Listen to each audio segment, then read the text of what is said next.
তিন বন্ধুর গল্প। একটি কলা ও একটি মরিচ গল্প করতে করতে হেঁটে যাচ্ছিল। কলা বলছিল, আমি যেমন মিষ্টি তেমনি পুষ্টিতে ভরপুর। মরিচ হেসে বলল, আর আমি খাবারে যোগ করি দারুণ স্বাদ ও ঝাঁঝ। হঠাৎ অন্য রাস্তা থেকে একটি মূলা আসতে দেখে তারা থমকে দাঁড়াল। কলা একটু মজা করে বলল, এই মূলা ভাই, আমাদের দিকে তাকিয়ে দেখো, আমরা কত জনপ্রিয়। তোমায় কি কেউ আমাদের মতো পছন্দ করে? তোমার বিশেষ কী গুণ আছে? মরিচও তাল মিলিয়ে বলল, হ্যাঁ রে মূলা, তোমার তো কোনো তীব্র স্বাদ নেই। তোমার গুণের কথা আমাদের একটু বলো তো শুনি। মূলা শান্তভাবে হেসে উত্তর দিল, আমার হয়তো তোমাদের মতো মিষ্টি বা ঝাঁঝালো স্বাদ নেই, কিন্তু আমি মাটির গভীর থেকে সতেজতা নিয়ে আসি।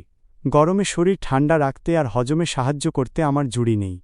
মূলার কথা শুনে কলা ও মরিচ তাদের ভুল বুঝতে পারল।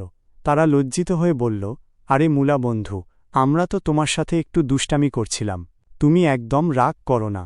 আমরা বুঝতে পেরেছি যে সৃষ্টিকর্তা আমাদের প্রত্যেককে আলাদা আলাদা গুণ দিয়ে পাঠিয়েছে।